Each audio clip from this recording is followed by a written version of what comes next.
Congratulations, Portugal 5-0 গোলে উড়ে গিয়েছে। কনগ্রেচুলেশনস, রোনালদো ফ্যান 2টা গোল করেছে। অবভিয়াসলি কনগ্রেচুলেশনস তো মেসি, 5টা গোল হয়ে গিয়েছে। কনগ্রেচুলেশনস তো আর্জেন্টিনা অলরেডি গ্রুপ চ্যাম্পিয়ন হয়ে গিয়েছে। এমবাপ্পে, ফ্রান্স এবং নরওয়ে, হালান্ড সবাই কিন্তু গোল পাচ্ছে। শুধু গোল না, জোড়ায় জোড়ায় গোল পাচ্ছে। যেই গোল পায় সেই জোড়া দিচ্ছে। এর মধ্যে একমাত্র মেসি হ্যাটট্রিক করেছে, চমৎকার। ইসমাইল সাহ, সেও জোড়ায় গোল দিয়েছে। তারপরও যেটা বলবো যে বড় দলগুলো আস্তে আস্তে ফিরেছে, এটা কিন্তু একটা ভালো নিউজ। এবং যাই হোক না কেন, এখন আজকে রাতে শেষ হয়ে যাবে রাউন্ড টুর খেলাগুলো। নেক্সট রাউন্ড মানে final round of group stage কালকে থেকে শুরু হয়ে যাবে। ব্রাজিলের খেলা হবে ভোর 4টার সময়।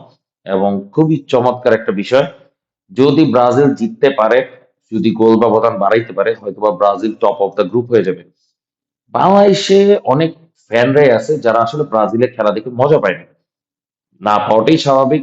কিন্তু ট্যাকটিক্যাল পয়েন্ট অফ ভিউ যদি আমরা দেখি, আঞ্চলিক চমৎকার ট্যাকটিক্যাল খেলা দেখিয়েছে।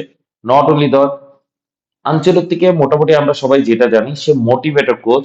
মানে প্লেয়ারদেরকে খেলার ছক সাজিয়ে দেয় এবং প্লেয়াররা সেই হিসেবে খেলতে থাকে। ইউজুয়ালি তার খেলার স্টাইলটা হাফ টাইমের আগে কখনোই চেঞ্জ করে না। বাট মরক্কোর সাথে কিন্তু অনেক কিছুই চেঞ্জ হয়েছে। মজার একটা বিষয়, আমরা যদি দেখি যে হ্যাঁ ব্রাজিল মরক্কোর সাথে 1-1 গোলে ড্র হয়েছে, বাংলাদেশের প্রেক্ষাপট অনুসারে যদি আমরা হিস্ট্রি ঘেটে যারা ফুটবল ফ্যান, অথবা 5 বারের চ্যাম্পিয়ন ব্রাজিল মরক্কো কিছুই জিততে পারেনি সেইগুলো হিসাব যদি করি, সেই হিসাব করলে আসল কথা অনেকেই ধারণা করতে পারে ব্রাজিল এখানে উড়িয়ে দিতে পারতো। প্লাস এর আগেও মরক্কোকে কিন্তু হারিয়েছে ব্রাজিল। তো সেই প্রেক্ষাপট অনুসারে একটা জিনিস আপনারা চিন্তা করে দেখেন, রিসেন্ট সময় গতবারে বিশ্বকাপের সেমিফাইনালিস্ট কিন্তু মরক্কো স্পেন পর্তুগালকে হারিয়েছে। গ্রুপ পর্যায়ে ক্রোয়েশিয়া, বেলজিয়াম ছিল, কানাডা ছিল, তাদের কাছে আনবিটেন চলে আসছে। মোটামুটি ফ্রান্সের কাছে সেমিফাইনালে হারা ব্যতীত তারা কিন্তু পুরো ওয়ার্ল্ড কাপে কোনো ম্যাচ আগে হারেনি। এইবারে বিশ্বকাপ কোয়ালিফিকেশনও কিন্তু তারা কোনো ম্যাচ হারেনি। ফ্রেন্ডলি গুলো যথেষ্ট ভালো করেছে।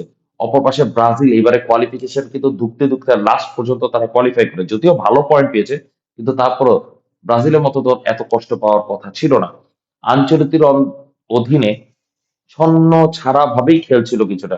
সেই জায়গায় মরক্কোর এগেনস্টে কাউন্টার অ্যাটাকিং ফুটবল সিস্টেমে খেলবে ব্রাজিল, এটি এক্সপেক্টেড ছিল এবং তাই হয়েছে। দেখেন, ইগর থিয়াগো স্টার্টিং লাইন আপে ছিল। ইগর থিয়াগো ক্লাব হচ্ছে ব্র্যান্ডফোর্ড, যে ইংলিশ প্রিমিয়ার লিগের মিড টেবল ক্লাব।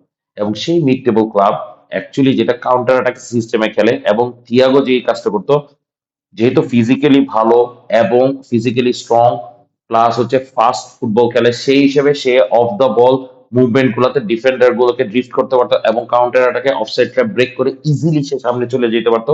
সেই হিসেবে কিন্তু কাউন্টার অ্যাটাক সিস্টেম হিসেবে কিন্তু মরক্কোর বিরুদ্ধে নামে। নট অনলি দ্যাট, রাফিনাকে সেন্ট্রালি নিয়ে আসা হয়, কারণ হচ্ছে পাকেতার যদি রাইট উইং থেকে আসে তাহলে বল ক্রস করে রাইট উইং এ নিয়ে যাবে, বল ওইখান থেকে প্লে মেক করে সে যে কোনো একটা কিছু করে দেখাবে। এবং রাফিনা কিছুটা সেকেন্ডারি স্ট্রাইকার হিসেবে খেলার চেষ্টা করবে, যেটা বার্সেলোনাতে সে খেলে কাউন্টার অ্যাটাকিং সিস্টেমে। এবং left wing, actually left wing না, ব্রাজিল খেলেছিল 4-4-2 ফরমেশনে। তো রাফিনা লেফট উইং থেকে সেন্ট্রালি ড্রিফট করে চলে আসছে। ভিনিসিয়াস জুনিয়র স্ট্রাইকার হিসেবে খেলেছিল এবং সে লেফট উইং এ চলে গিয়েছিল। ইগর থিয়াগো সেন্টার ফরওয়ার্ড হিসেবে খেলেছিল, পাকেতা রাইট উইং এ। দুইটা সেন্ট্রাল মিড, যেটা কাসেমিরো এবং ব্রুনো। ব্রুনো কিছুটা বলা যায় লেফট সাইডের বক্স টু বক্স মিডফিল্ডার রয়ে গিয়েছিল, এবং কাসেমিরো ডিফেন্সিভ মিডফিল্ডার। পাকেতা চলে আসছিল রাইট সেন্ট্রাল মিডফিল্ডার এবং এখান থেকে উইং এ শিফট করছিল। এতে যেটা হয়েছে, আনচেলত্তি ইনডিরেক্টলি 4-1-2-1-2 ফরমেশন, মানে তার বিখ্যাত ডায়মন্ড ফরমেশনে চলে গিয়েছিল, যেটাতে কাউন্টার অ্যাটাক করতে তার সুবিধা হয়ে যেত। এবং ভিনিসিয়াসকে সে ইউজ করার চেষ্টা করেছিল শেভচেনকো স্টাইলে, যে উইং থেকে কাট ইন করে ভিতরে ঢুকে যাবে। আনফরচুনেটলি মরক্কো নতুন কোচের অধীনে তারাও কাউন্টার অ্যাটাক সাজায়, তারাও কাউন্টার অ্যাটাকিং সিস্টেমে খেলা শুরু করে। অথচ তার আগের ওয়ার্ল্ড কাপ গুলায়, তার আগের ম্যাচ গুলায় কিন্তু তারা কাউন্টার অ্যাটাকিং সিস্টেমে খেলা নেই, পজিশন বেসড খেলা খেলেছিল। এবং আঞ্চলতি তার ভুলটা বুঝতে পারে, ভুলটা বুঝে যেটা করে, স্টার্টিং এ তো আর গেম প্ল্যান চেঞ্জ করা যায় না, তাই সে যেটা করে 4-1-2-1-2 ফরমেশনটাকে কম্প্যাক্ট করে ফেলে। টিপিক্যাল যে আগেরকার এসি মিলান সেই সিস্টেমে চলে যায়। তারা আগে পজিশন নিয়ে উপরে চলে আসবে, মরক্কো তাদেরকে প্রেস করবে, প্রেস করতে গিয়ে কোনো মিস্টেক করবে, সেই মিস্টেককে কাউন্টার অ্যাটাকে রূপান্তরিত করে ফেলবে। খেলা ওইভাবেই চলছিল, কিন্তু মরক্কো ওই যে বললাম না, যে কাউন্টার অ্যাটাক করার চেষ্টা করছে, তারা মোটেও পজিশন ধরে রাখার চেষ্টাই করেনি। এতে যেটা হয়েছে মরক্কো বেনিফিট পেয়েছে। ব্রাহিম ডিয়াজ চমৎকার ভাবে বারবার কাটিং করে ঢুকে যাওয়ার চেষ্টা করছিল। কাসেমিরো ডিফেন্সিভ মিডফিল্ড পজিশন থেকে পুরা হরাইজন্টালি সবকিছু কভার করতে গিয়ে টায়ার্ড হয়ে যাচ্ছিল, যেই কারণে সে একটা হলুদ কার্ডও পেয়ে যায়। Not only that, Brahim Diaz পুরোপুরি লেফট সাইডটাকে ধ্বংস করার চেষ্টা করছিল এবং লেফট সাইডে অ্যাকচুয়ালি প্রপার ফুলব্যাক থাকার ফলে ব্রাহিম ডিয়াজ ওই গ্যাপটাকে কাজে লাগানোর চেষ্টা করছিল। এবং আপনি যদি মনে করেন যে না, ব্রাজিল তো ডিফেন্সিভ খেলতে চায় না, আইবানেসকে রাইট ব্যাকে শিফট করার আইডিয়া কিন্তু সেখান থেকে আসছে। যেহেতু সে traditional centre back, right back হিসেবে খেলবে, সে জাস্ট হাফ ফিল্ড পর্যন্তই যাবে। হাফ ফিল্ড থেকে সে যেটা করবে লং বল দিবে, সেই লং বল গুলা আইদার রাফিনহা অথবা ইগোর থিয়াগো রিসিভ করবে। ভিনিসিয়াস জাস্ট কাটিং করে ঢুকবে, তাকে পাস দিবে, কাউন্টার অ্যাটাক সম্পন্ন হবে। This was tactical choice. যখন দেখছে যে না, এইভাবে করে মরক্কোকে ব্রেক করা যাচ্ছে না, ভিনিসিয়াসের একটা অলৌকিক গোলের মাধ্যমে ব্রাজিল সমতায় ফিরে সেকেন্ড হাফে যেটা করছে, চেঞ্জ করে নিয়েছে। আপনি দেখেন ফাবিনহোকে নিয়ে আসা হয়েছে। এতে যেটা হয়েছে, ব্রুনো এবং ফাবিনহো দুইজনই বক্স টু বক্স মিডফিল্ডার হয়ে গেল। এতে যেটা, এখন ব্রাজিল শিফট করে গিয়েছে 4-4-2, বাট এটা হচ্ছে 4-2-3-1 এবং পাকেতা তখন সেন্ট্রালি এসে পড়েছিল, রাফিনা একটু লেফটে শিফট করেছিল। আমরা এটা দেখতে পারিনি, আমরা মোটামুটি রাফিনাকে সেন্ট্রালি দেখছিলাম। কারণ কি, যেহেতু দানিলো চলে আসছে রাইট ব্যাকে, সেই হিসেবে দানিলো উপরে গিয়ে পুরো উইকটা কভার করতেছে। সেই হিসেবে রাফিনা সেন্টার থেকে মানে রাইটে যে চলে গেছে, এটা আমরা খেয়াল করি এবং পাকেতা মোটামুটি সেকেন্ড স্ট্রাইকার হিসেবে খেলা শুরু করে দিয়েছিল এবং সেই হিসেবে বেনিফিট কিন্তু পাচ্ছিল। আনফরচুনেটলি কাটিং করতে পারছিল না, যেহেতু স্ট্রাইকার হচ্ছে ওই যে পজিশন বেস ফুটবল অথবা ডিফেন্স ব্রেক করা স্ট্রাইকার না, সেই হিসেবে তার বল স্কোরিং হচ্ছিল না। চুনিয়াকে নামায় দেওয়া হলো এবং ডিফেন্স ব্রেক বারবার হচ্ছিল। আনফরচুনেটলি বুনোর অসাধারণ গোলকিপিং এর মাধ্যমে ব্রাজিল সমতায় থেকে যায়। আপনি যদি খেয়াল করেন, পজিশন কিন্তু ব্রাজিলেরই বেশি ছিল। সো আমি বলবো এটা ব্রিলিয়ান্ট ট্যাকটিক্যাল গেম ছিল। নেক্সট গেম হাইতির সাথে সিম্পল একটা হিসাব, হাইতিকে উড়িয়ে দেওয়ার কথা। ফার্স্ট হাফে অলরেডি 3 গোল দিয়ে দিয়েছে এবং আপনি দেখেন প্রথম হাফে ব্রাজিল কিন্তু অ্যাকচুয়ালি পজিশন বেস ফুটবল খেলার জন্য নেমেছে। চুনিয়া স্ট্রাইকার, পাকেতা ঠিক পিছে 4-2-3-1 ফরমেশন, লেফট উইং হচ্ছে ভিনিসিয়াস, রাইট উইং এখানে রাফিনা। যদিও অফিসিয়াল শিডিউলে দেখানো হয়েছে মাঝখানে রাফিনা, কিন্তু অ্যাকচুয়ালি কিন্তু রাইট উইং এ সে খেলেছে। এবং এখানে তার দায়িত্বটা ছিল বল সে রিসিভ করে কাটিং করে either long ball to Vinicius অ চুনিয়াকে দিবে, চুনিয়া সেই জায়গায় ড্রিবল করে ভিতরে ঢুকে যাবে। আনফরচুনেটলি তার ইনজুরির কারণে উঠে যেতে হয় এবং ট্রেডিশনাল রায়ান রাইট উইঙ্গার হিসেবে খেলে। সেকেন্ড হাফে আসার পরে অনেক কিছু চেঞ্জ হয়, কিন্তু চেঞ্জ হলেও যেটা, যে আসল কথা, তারা তো অলরেডি উইন হয়ে গিয়েছে। স্কোর বিগ করা থেকে তারা আসল কথা নিজেরা প্র্যাকটিস করাটাই জরুরি ছিল।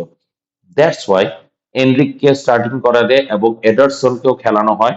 তো এই হিসাব করলে ব্রাজিল কিন্তু কিছুটা নিজেদের এক্সপেরিমেন্ট করতে পেরেছে, নিজেদের মধ্যে জেল হতে পেরেছে। খুবই ভালো লেগেছে আনচেলত্তির এই কাজটা। এবং লাস্ট ম্যাচ স্কটল্যান্ডের বিরুদ্ধে আমার কেন জানি মনে হচ্ছে, যেহেতু স্কটল্যান্ড এই ম্যাচ ড্র করলেই যথেষ্ট, ব্রাজিলকে পজিশন বেস ফুটবলই খেলতে হবে। বাট যেহেতু রাফিনহা নাই, নেইমার এবং ভিনিসিয়াস দুইজনই যেহেতু সেন্ট্রালে ভালো করে, আইদার নেইমারকে সেকেন্ড হাফে নামানোটাই best idea and traditional right winger left wing দিয়েই খেলানোটা জরুরি। কেন জানি মনে হচ্ছে ব্রাজিল 4-2-3-1 ফরমেশনে না খেলে হয়তোবা 4-3-3 ফরমেশনে চলে যেতে পারে, যেখানে either Paqueta box to box midfield হিসেবে কাজ করবে, অর কাসেমিরো, ফাবিনহো এবং ব্রুনো তিনজনই একসাথে স্টার্ট করার সম্ভাবনা থাকতেও পারে। আমার কাছে মনে হচ্ছে আনচেলত্তি এই ফরমেশনে যাবে। কারণ কি, স্কটল্যান্ড যেহেতু লো ব্লকে খেলবে, কাউন্টার অ্যাটাক সিস্টেমে বেশি অ্যাডভান্স হতে যাবে, তিনটা মিডফিল্ডার রেখে দুই ফুলব্যাককে উপরে তুলে নিয়ে যাবে। তার মানে ইনডিরেক্টলি কাসেমিরো যদি নিচের দিকে চলে আসে, ইনডিরেক্টলি ব্রাজিল অ্যাকচুয়ালি 3-5-2 ফরমেশনে চলে যাবে। তো এই জিনিসটা যদি করতে পারে, আমার কাছে মনে হইতেছে স্কটল্যান্ডকে বড় ব্যবধানে হারানো যথেষ্ট। তবে ব্রাজিল রানার্স আপ হইলে বেশি ভালো হতে পারে। আসল কথা, ফুটবলে সবাই সবাইকে হারানোটাই জরুরি। চ্যাম্পিয়ন হইতে হলে সবাইকে পরাজিত করতে হয়। যে রোনালদো আজকে গোল পেয়ে গিয়েছে, আজকে হয়তো বা সে ট্রোলের শিকার হবে না, কিন্তু লাস্ট ম্যাচে যেহেতু সে গোল পাইলে প্রচুর ট্রোলের শিকার হয়েছিল। এবং আজকে কিন্তু মজার বিষয়, ব্রুনো ফার্নান্দেজের পাশেই কিন্তু সে গোল দিয়েছে। সো তার আর ব্রুনো ফার্নান্দেজের ঝামেলা মনে হয় না কখনোই হয়েছে। এগুলো আসলে মিডিয়া ইনভেনশন। বড় দলগুলো ব্যাক করেছে, খুবই ভালো লাগছে। এবং কালকে থেকে শুরু হয়ে যাবে এলিমিনেশন। অলরেডি অনেক দলই এলিমিনেটেড হয়ে গেছে, তুর্কি, হাইতি, তিউনিসিয়া এবং আজকে উজবেকিস্তান, মাঝখানে জর্ডান। তো দেখা যাক, কালকে থেকে আসল কথা প্রপার গ্রুপ স্টেজ এন্ডিং শুরু হবে এবং আমরা জানতে পারবো রাউন্ড অফ 32 তে কে কার মুখোমুখি হচ্ছে। এখানেই রাখলাম। ধন্যবাদ সবাইকে, শুভকামনা। ওয়ার্ল্ড কাপটা এনজয় করেন। প্রেডিকশন নিয়ে আবার ভিডিও নিয়ে আসবো। আসসালামু আলাইকুম।